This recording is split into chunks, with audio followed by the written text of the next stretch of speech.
party that runs China. The Communist Party has been running China since 1949.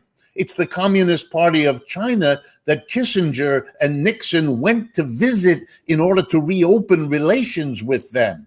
It's the Communist Party of China that ran China for the last 30 years, during which virtually every major American corporation went to China, invested in China, produced in China.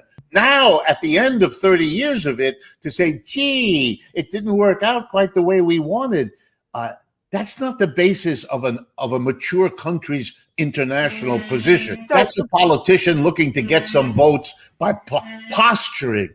We thought Mr. Biden had learned from Mr. Trump not to go down that route.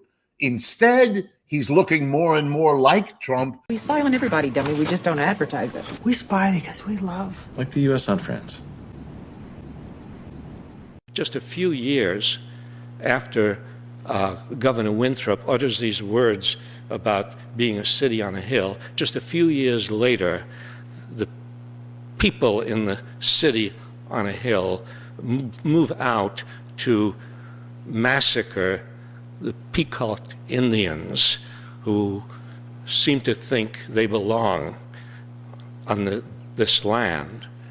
That process of not being just a city on a hill, but of moving out, of expanding,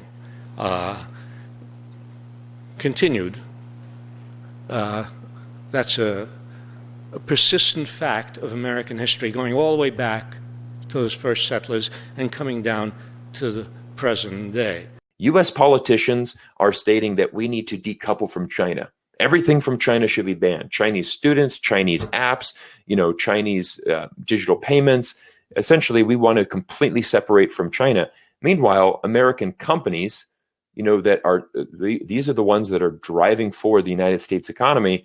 They're doing the opposite. They're doubling down their efforts. They're increasing their marketing budgets. They are focusing more on China because, again, it is an incredibly important market for these global companies as they look to expand around the world, because we live in a global economy. Do you believe that there is proof of the same?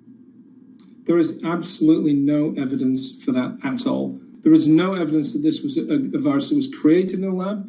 There is no evidence at all that it ever was in a lab. In fact, we've worked with the lab in Wuhan for 15 years now. We know everything they do, and we know that they do not have that virus in the lab prior to the SARS outbreak.